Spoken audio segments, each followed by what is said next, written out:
Esselamun Aleyküm ve Rahmetullahi ve Berekatuhu əziz izləyicilər. Bugün podkastımızın 4-cü bölümü devam edir. Sizdən gələn sualları şeyxlə cavablandıracağıq. Selamun Aleyküm və Rahmetullah şeyx. Aleykümselam ve rahmetullah. Şeyxlə izləyicilərimiz sual edirlər ki, 3-cü xəlifə Osman İbn Affan necə xəlifə seçildi?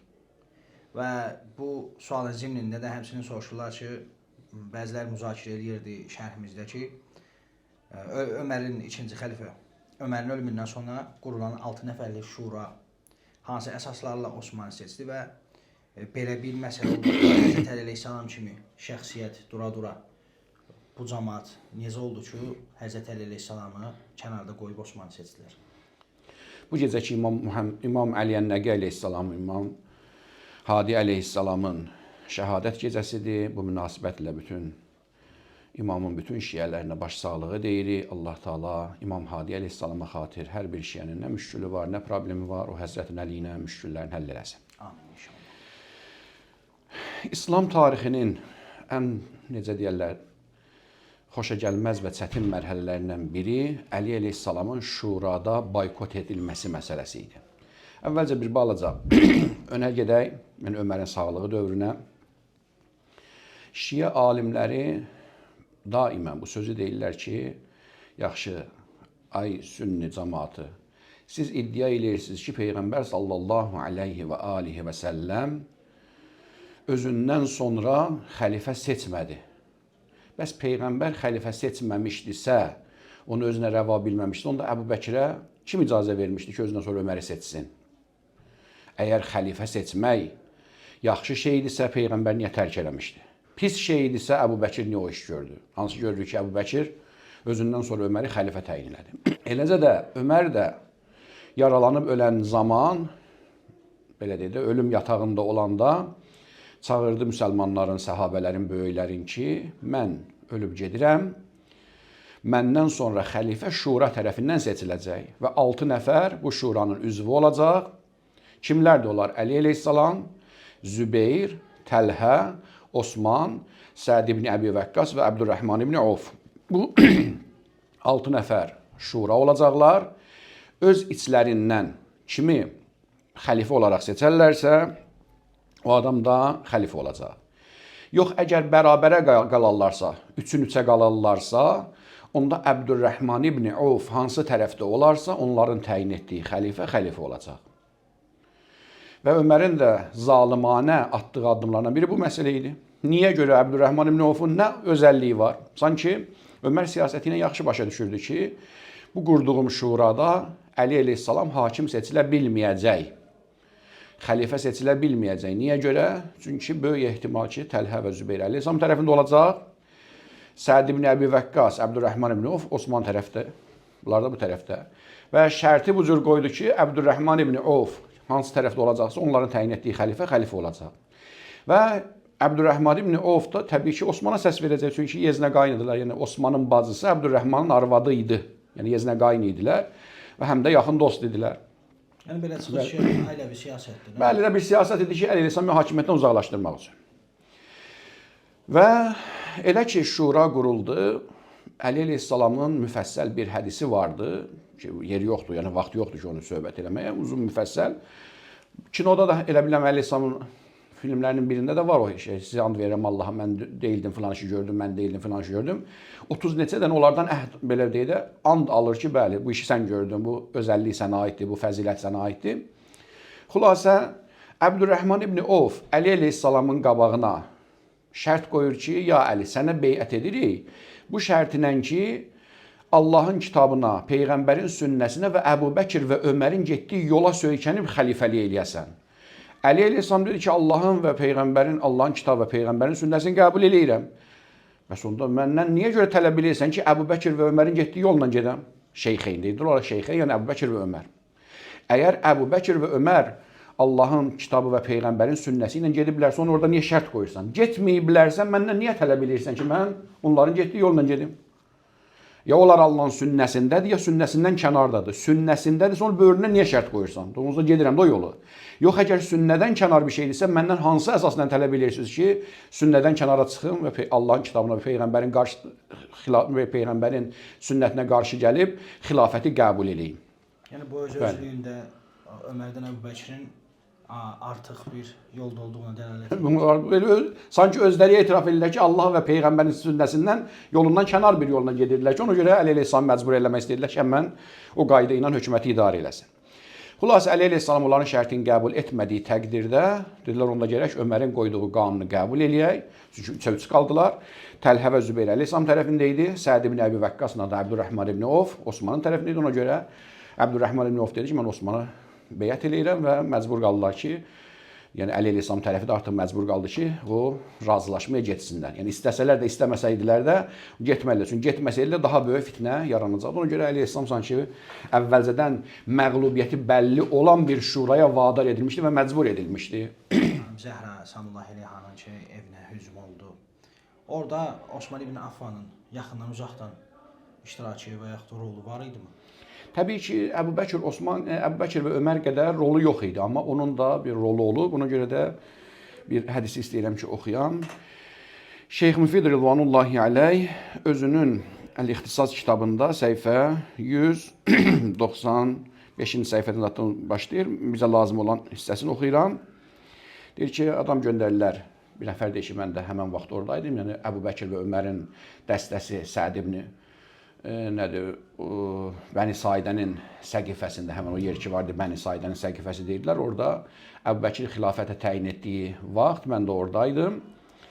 Əbu Bəkir, daha doğrusu Ömər adam göndər, dedi ki, Əbu Bəkirə dedi ki, adam göndər, getsin, Əlini çağırsın, gəlsin. Nə qədər ki, Əli beyət eləməyibsə, bu avam ərəblərin sənə beyət eləməsinin faydası yoxdur. Qunfuzu göndərilər, Xülasə əleyhissalam gəlmədi. Bəzi etirazlar elədi. Hədis uzundur. Bizə lazım olan yerini istəyirəm, həmən yeri oxuyam. Qal fəbə'sə Qunfuzdan fəqalə ləhu əcib xəlifətə Rəsulillah sallallahu aleyhi və aleyhi və səlləm. Göndərilər Qunfuzu ki, get, Əlini çağır gəlsin Allah Peyğəmbərinin xəlifəsinin beyətinə, yəni Əbu Bəkirin beyətinə. Qalə Əliyyun aleyhissalam lə əsrə əmmə kəzəbtum ələ Rəsulillah. Nə az bir müddətdən sonra Allahın Peyğəmbərinə qarşı yalan dediniz. Ma xəlləfə Rəsulullah sallallahu aleyhi və aleyhi və səlləm əhədən qeyri. Allahın Peyğəmbəri məndən başqa heç bir xəlifə təyin eləməyib. Fərəcə Qunfuz və əxbər Əbu Bəkir bi məqaləti Əliyin. Qayıtdı Qunfuz, gəldi, xəbər verdi. Dedi ki, Əli əleyhissalam gəlmək istəmir. Fəqalə Əbu Bəkir İntaliq iləy fəqul ləhu yəd'ukə Əbu Bəkir və yəqulu təalə həttə tubayə. Fəinnəmə əntə rəculun minəl muslimin. Dedi, qayıt yaxşı. Xəlifə demə denən ki, Əbu Bəkir deyir ki, gəl, digər müsəlmanlar kimi sən də bir müsəlmansan, gəl, beyət elə. Fəqalə Əliyyun əleyhissalam əmərəni Rasulullah əllə əxrucə bə'dəhu min beyti həttə uəllifəl kitab. Yenə də əleyhissalam rədd cavabı verdi ki, Peyğəmbər mənə əmr eləyib ki, Allahın kitabını cəm eləməyənə qədər evdən çıxmayım. Fəinnə fi cəraidən nəxli və əktafili bil. Çünki o xurmanın o qabıqlarına yazılmışdı və dəvə sümüyün o enli yerinə yazılmışdı. Əmr eləyib Peyğəmbər mənə ki, bu Quranı cəm eləyəm. Fəətahu Qunfuz və əxbərəhu bi məqaləti Əliyin əleyhissalam. Fəqalə Ömər qum ilər rəcul. Təzdən Qunfuz yenə qayıtdı Əbu Bəkirin yanına ki, Əli əleyhissalam gəlmək istəmir. Bunu görən Ömər belə dedi. Bizə lazım olan sizə bu cür. Qum ilər rəcul. Ömər Əbu Bəkir dedi ki, dur özümüz gedək ilər rəcul, Əlinin yanına. Fəqamə Əbu Bəkir və Ömər və Osman və Xalid ibn Vəlid və Müğeyrət ibn Şubə və Əbu Ubeydət ibn Cərrah və Salim Mevla Əbi Hüzeyfə və qumtu ma'ahum. Ömərin göstərişi ilə Əbu Bəkir, Ömər özü, Osman, Xalid ibn Vəlid, Müğeyrət ibn Şubə və Əbu Ubeydət ibn Cərrah və Salim, Əbu Hüzeyfənin qulu Salim də bizdən bir yerdə getdi. Və qumtu ma'ahum və zannət Fatimə ənəhu la tədxulu beytuha, la tudxəlu beytuha illə biizniha. Gəldi qapının ağzına, Zəhra elə bilirdi ki, onun evinə heç kəs cürət eləməz girməyə. Fəəcafətil bab və əqləqəthu, qapını möhkəm sıxdı, bağladı. Fələmmən təhəv iləl bab, darəbə Ömər əl-bab. Biriciliyi fəkəsərəhu. Elə ki, Ömər gəldi, çatdı, qapıya vurdu təpi ilə, qapını sındırdı. Osmanın nə etdiyi tarixdə, yəni bəlli deyil. Amma onların dəstəsində deyil ki, Osman da bizdən getmişdi qapını yandırmağa və yaxud da ki, Əli əleyhissalam zorla beyətə gətirməyə. Ən azından bu qədər əlimizdə bir dəlilimiz var ki, Osman da həmən o dəstənin içində idi. Yəni o üsyan eləyən şəxslərdən. Bəli. Əli əleyhissalamın qarşısında, bəli.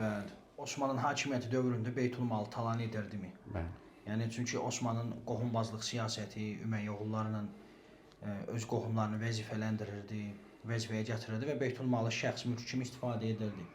Bunlar sabitdirmi? Bunlar doğrudur bu şübhələr? Çox təəssüflər olsun ki, hətta Əbu Bəkir və Ömərin belə həyat tərzi kimi yaşamadı Osman. İndi Əbu Bəkir, Ömər hər nə cinayət eləmişlər qoya bilər. Amma zahiri xəlifə ədəbin gözləyirdilər. Yəni adi peyğəmbər necə həyat yaşayırdısa, sadə bir həyat, o həyatı yaşayırdı. Bir dənə haşiyə çıxın bir söz deyim. Yəni Ömər hər nə cinayət törədi, bir işimiz yoxdur. Amma zahirdə çalışırdı ki, o zahidliyin gözdəsin.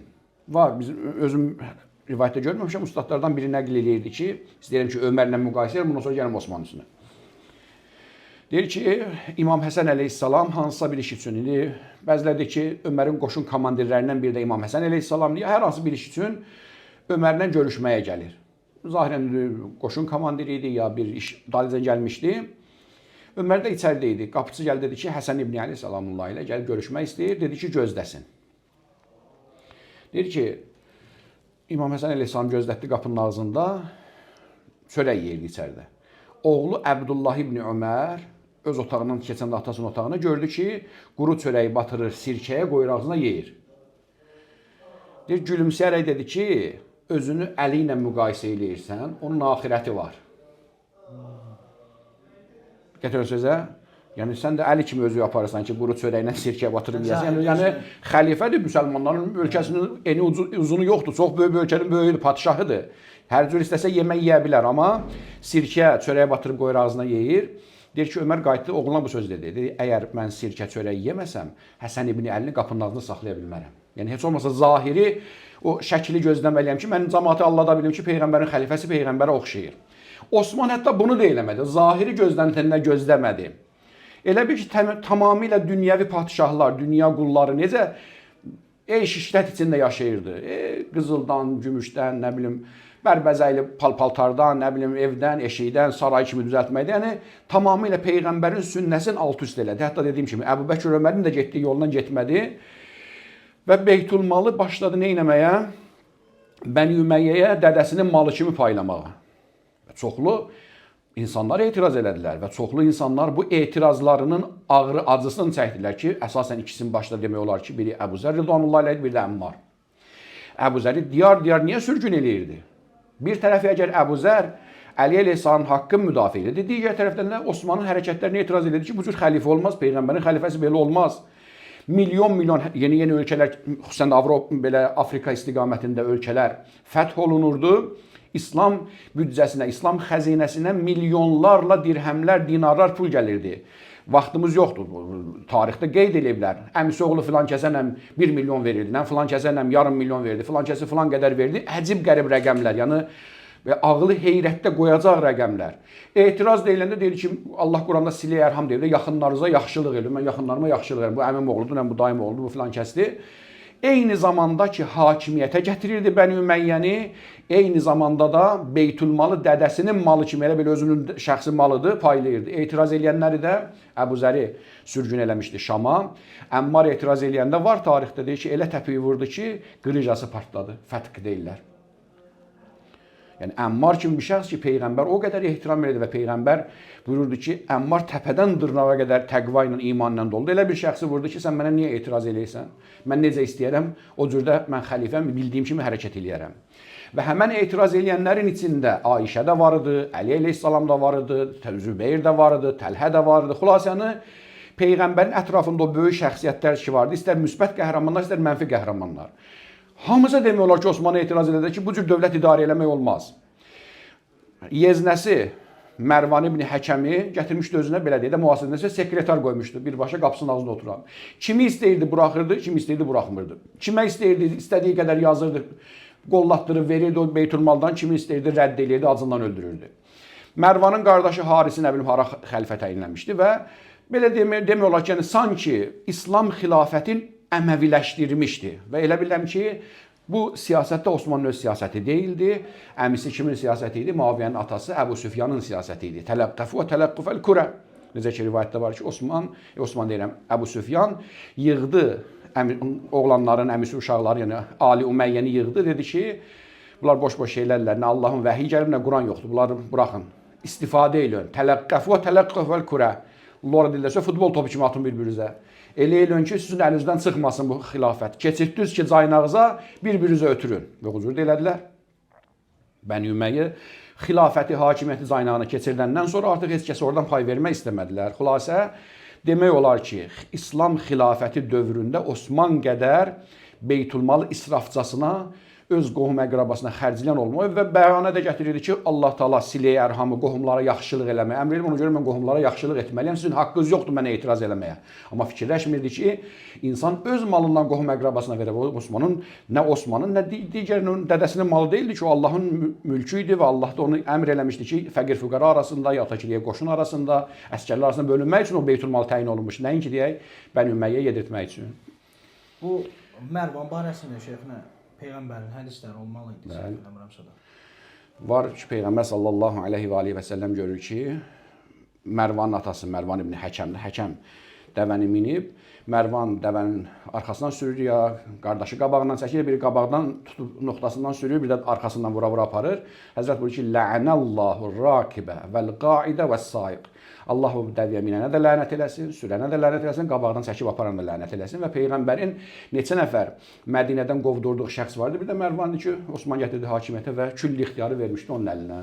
Yəni Peyğəmbərin qovaladığı və Peyğəmbərin lənət etdiyi bir şəxsi Osman getdi, böyük bir nədir, hakimiyyətdə yer verdi. Ən azından heç olmasa müəyyən qədər bir belə idarəçiliyi olsaydı deyərdik, hə.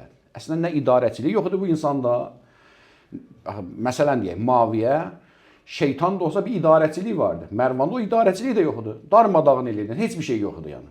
Tamamilə yəni nə insanlığa sığışırdı, nə dinə sığışırdı. Heç bir şeyə sığışmayan belə hakimiyyət qurmuşdu Osman. Və şeyxni bu xanım Ayşənin Osmanlı arasında ki, Osman xəlifə olandan sonra yaranan ixtilafları oldu. Osmanlı məsələn ölməmişdən əvvəl Ayşə ilə Osman arasında ciddi qarşıdurmalar, sözlü mübahisələr olmuşdu və Ayşənin Osmanlı açıq şəkildə təhqir elədiyi rəvayətlər var, hədislər var ki, demək olar ki, bu dediklərimizin əksəriyyəti %90% ilə qarşı tərəfin mənbələrində də var. Əksərən mənbələr hamısı sünni mənbələr.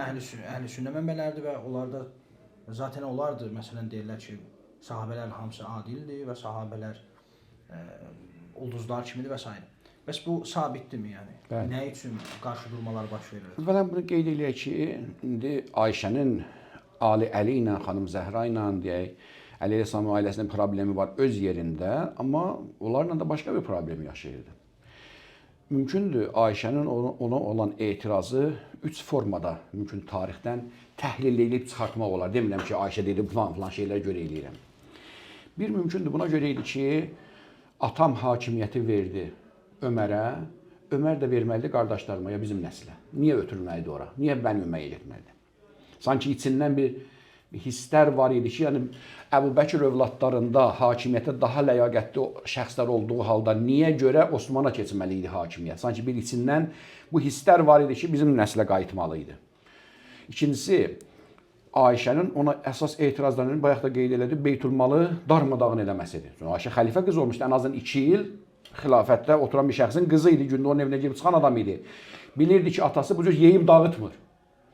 İndi zülm eləyib, neyinib, onu qoyuruq kənara. Amma Osman elə bir cinayətlər törədir ki, Beytülmalın üzərində nə Ömər, nə Əbu Bəkir o cinayətlər törətməmişdi. Yəni, çalışırlar ki, müəyyən qədər insanların haqqını versinlər. Osman isə insan haqqı deyilən şey gözləmədi. Hamısını yedi dağıtdı və verdi öz qohum əqrabasına. Əsas etirazlardan biri buydu və var rivayətdə ki, uqtulu nə'sələn, nə'səl, yəni axmaq qoca. Ya kafir qoca bu mənada. Yəni məşhur Osmana deyil, Nəsəl adı qoyur. Nəsəli öldürün, bu cür hökumət idarə eləmək olmaz. Ratib üstündə idi səhv. Hədəf Beytülmaldan pullar vaxt-vaxtında verilmirdi, kəsilirdi. Bəli. Digər tərəfdən də mümkündür. Ayşə öz belə deyək də siyasi hədəflərinə dini don geydirərək etiraz edirdi. Niyə görə? Çünki Ayşə peyğəmbərin arvadı idi və peyğəmbərin hədisləri müəyyən qədər cəmaata nisbət daha yaxşı bilirdi və bütün müsəlmanlar bildiyi halda Ayşə güya bilmirdi ki, Peyğəmbər əmr eləmişdi ki, mənim xilafətim Ali Ümeyyə haramdır, qoymun onlar hakimiyyətə gəlsin. Ona görə də Peyğəmbərin həmən o əmrin sanki bir bayraq kimi eləyirdi ki, nədir? Ali Ümeyyə övladının hakimiyyətini Peyğəmbər sanki qadağan eləyib. Şəcərətün məl'unə deyir Quran onlara. Bəli. Və bundan da bir pərdə kimi istifadə edir. Amma zahirən əsl iddiası Beytülmaldan bəs qədər pay almaması və hakimiyyətin Əbu Bəkir övladlarına çatmamağı əsas sanki bir amillər idi ki, bais olurdu ona etirazlar eləsin və onun hakimiyyətini qəbul etməsin. Yəni bu qədər qərain Əməvilərin nə qədər məlun bir şəxsiyyət olduğu, Əməvilərin nə qədər hakimiyyətdən uzaq durmalı insan olduqlarına dair var, amma yəni insanlar bunlara göz yumdular. Və Osmanın bəs kimləri öldürdü Osmanı? Osmanın qatilləri niyə gizlidir? Əhl-i sünnət məsələn onların böyük münazirləri və yaxud böyük alimlərdə də bu şey bizim yanımıza sabit deyil. Bəziləri deyirlər xavaric idilər, bəziləri deyirlər 6-7 nəfər daxil olub, amma biz adlarını bilmirik. Bəziləri də bu xüsusən də müasir sələflər iddia edirlər ki, xeyr, onları öldürənlər Həzrət Əli əleyhissalamın dostları idi. Həzrət Əli əleyhissalam da sonradan onları müdafiə və s. və onların yəni intiqamını almaq üçün səbr elədi və buna oxşar ona görə də Həzrət Əli əleyhissalamı lənət deyirlər. Əvvələn bunu qeyd edək ki, Osmanın öldürülməsinin səbəbi hardan qaynaqlanırdı?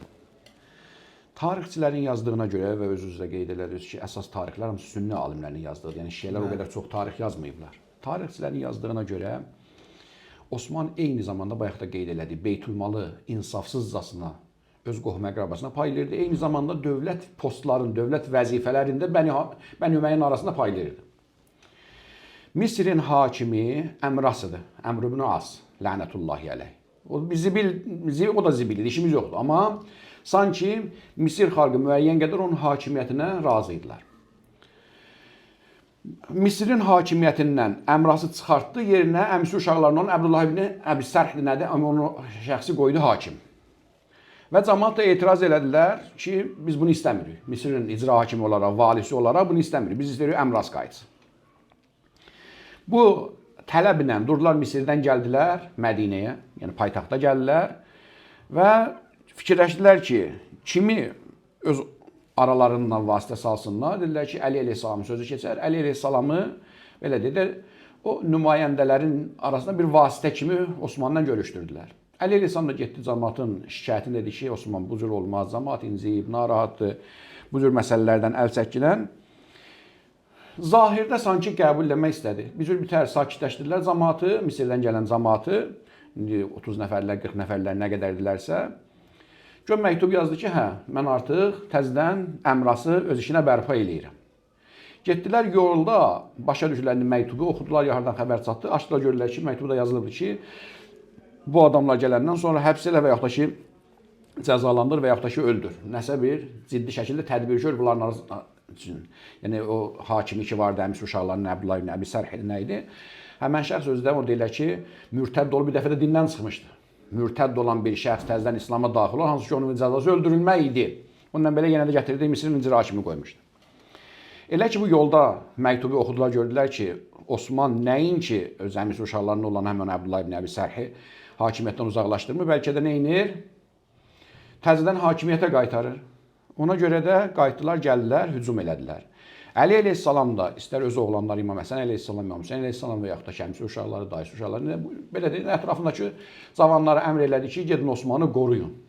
Hətta var, İmam Hüseyn əleyhissalamla Əbdullah ibn Zübeyir, həmən Zübeyrin oğlu ki, o sonradan özü xəlifə eləndə, onlara əmr eləyir ki, gedin Osmanın qapısına dayanın, qoymayın, cəmaat içəri girsinlər. Yəni, Əli əleyhissalam bu qədər insanlığı ilə, kişiliyi ilə, mərdliyi ilə ki, onu müdafiə elədi. Sonradan ittiham olundu ki, Əli əleyhissalam ya qatildir, ya da qatillərin himayəçisidir. Gəldilər, Əli əleyhissalam ittiham elədi. Hətta Əli əleyhissalam özünün Nəhcü Bəlağədə xütbələrinin içində bir sözü var, deyir ki, o qədər Osmanı müdafiə elədim, axırda Allahdan qorxdum ki, Allah təala məni cəzalandıracaq ki, məsələn, zalimi bu qədər müdafiə eləməzlər.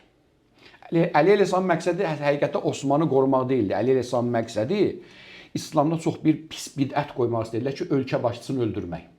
Yəni bu adət olmasın. Bu adətə çevrilməsin. O ölkənin başçısı əgər təyin olunubsa, yaxşı yaman. Əgər çıxarılırsa da məsləhətlə, məşvərətlə böyüklər, ağsaqqallar yığılıb çıxartsınlar. Nəinki 5-6 dənə axmaq adamın əlinə qılınc götürəsən, verəsən, get öldür. Bu çox pis adətdir. Bu artıq rəmzdir. O usulda kimsə oturdusa, sanki Peyğəmbəri təmsil eləyir. Ona görə də çox bir qorxulu bidət idi. Ona görə Əli əleyhissalam istəmirdi ki, hətta Osman da olmaz idi. Hər hansı bir şəxs orada otursaydı, yenə də Əli əleyhissalam özünə vəzifə gördü ki, o postda oturan şəxs qorunsun ki, İslamın abrı getməsin. İslamın abrı qorunsun deyib, həmən şəxs də qorunsun.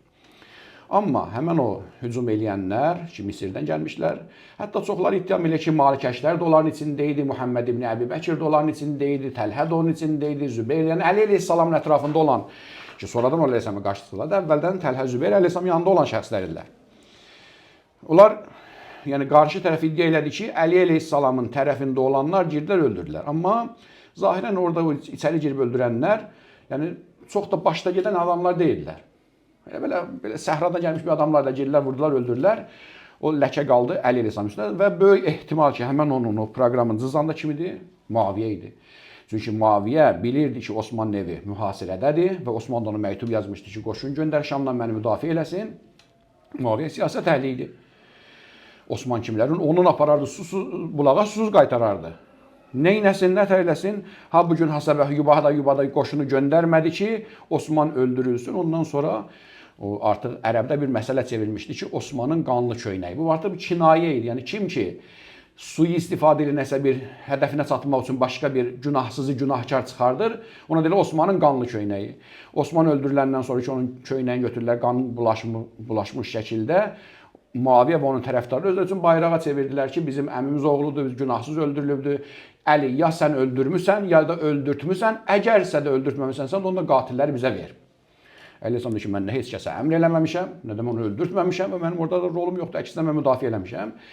Elə Muaviyə Əli əleyhissalamı əsas zərbə vurmaq üçün buradan istifadə edirdi ki, insanların avamlığından istifadə eləsin ki, xəlifənin qatili kimi onu qabağa versin və insanları təhriz eləsin, təhrik eləsin Əli əleyhissalama qarşı. Bəs Şeyx Osmanlı evrən hücum eləyənlərin arasında sahabələr var idi mi? Dedim də Təlhə, Zübeyir orada var idi.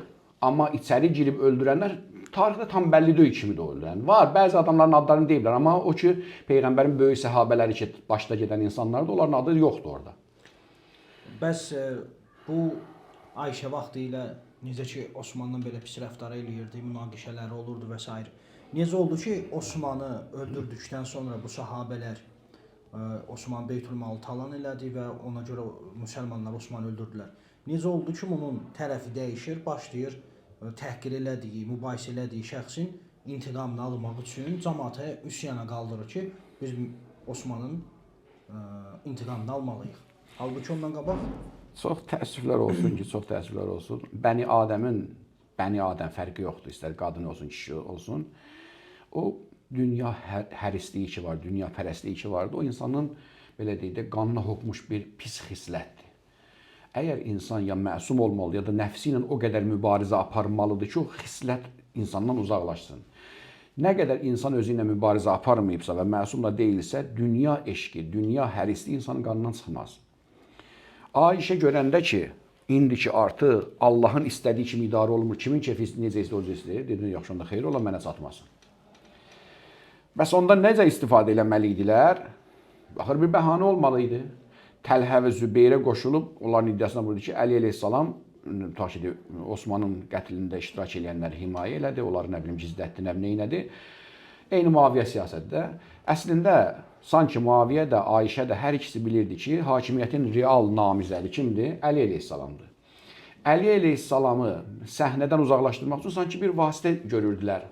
Osmanın qətlində ittiham eləmək və cəmaatı o cür Əliyə qarşı qaldırmaq ki, bu xəlifənin qatilidir və yaxud da qatillərin himayəçisidir.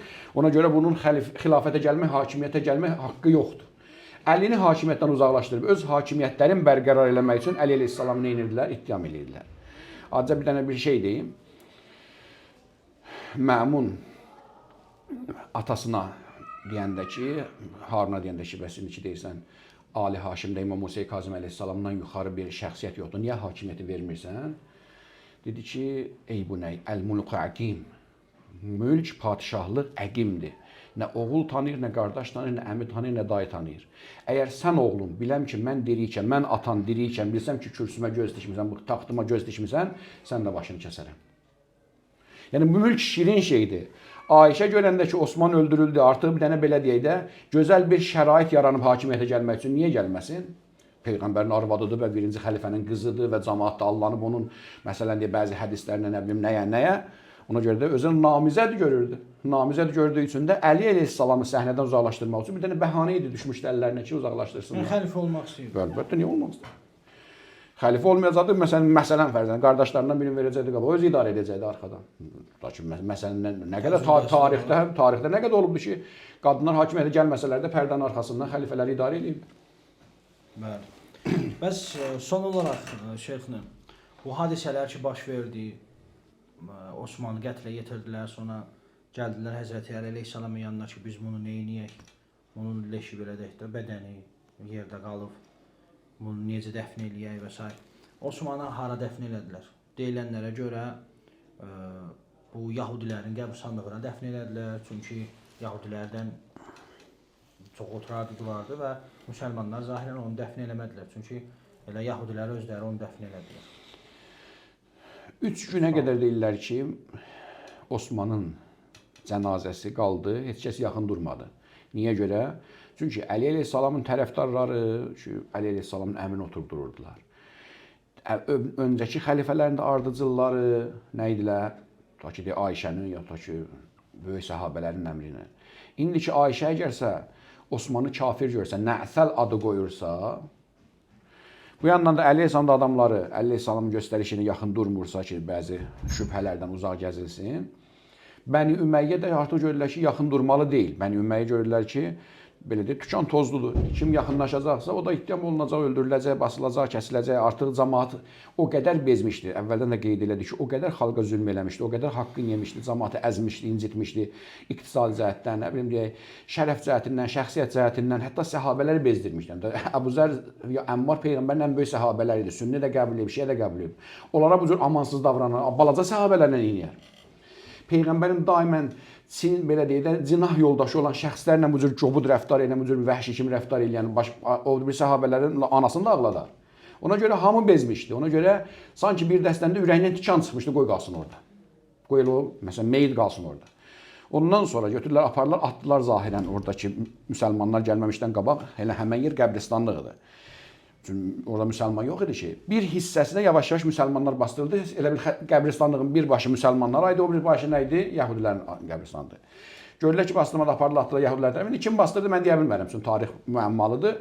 Xülasə bastırılandan sonra hətta bir 30-40 ildə bəlkə də ondan sonra da Yahudilərin qəbristanlığındaydı. Sonra Muaviyə hakimiyyətə gələndən sonra o belə deyək də Bəni Ümməyyə üçün ki bir üz qarası idi, o aradan geçsin deyibən, o hasar ki vardı ortada, müsəlmanlarla Yahudi qəbristanlığını aralayan və fasilə qoy. Onu götürdü o tərəfə atdı ki, sonradan məsələn qəbirlər birləşə gəlib Osmanın qəbrinə satsınlar. Yəni asarı o tərəfə çəkməklə Osmanın qəbri sanki qaldı müsəlmanlar tərəfindən, sonra da qəbristanlıq böyüyə-böyüyə gəldi çatdı Osmanın qəbristanlığı ki, oldu müsəlman qəbristanlığı. Əslində Osman elə Yahudi qəbristanlığına bastırılmışdı. Yəni onda belə çıxır şeyx bu gün Bəqidə Osmanı ziyarət edənlər əslində Yahudilərin qəbristanlığında ziyarət edirlər. Hələ indi Osmanın qəbrini ziyarət eləyirlər, eləmirlər, özləri bilərlər. Bu bir tarixi belə deyək də, yəni Bəni Ümməyyə üçün üz qarasıdır ki, onların xəlifə bildiyi, imam bildiyi şəxsi heç bir müsəlman özünə rəva bilmədi ki, apar müsəlmanların içində bastırsın.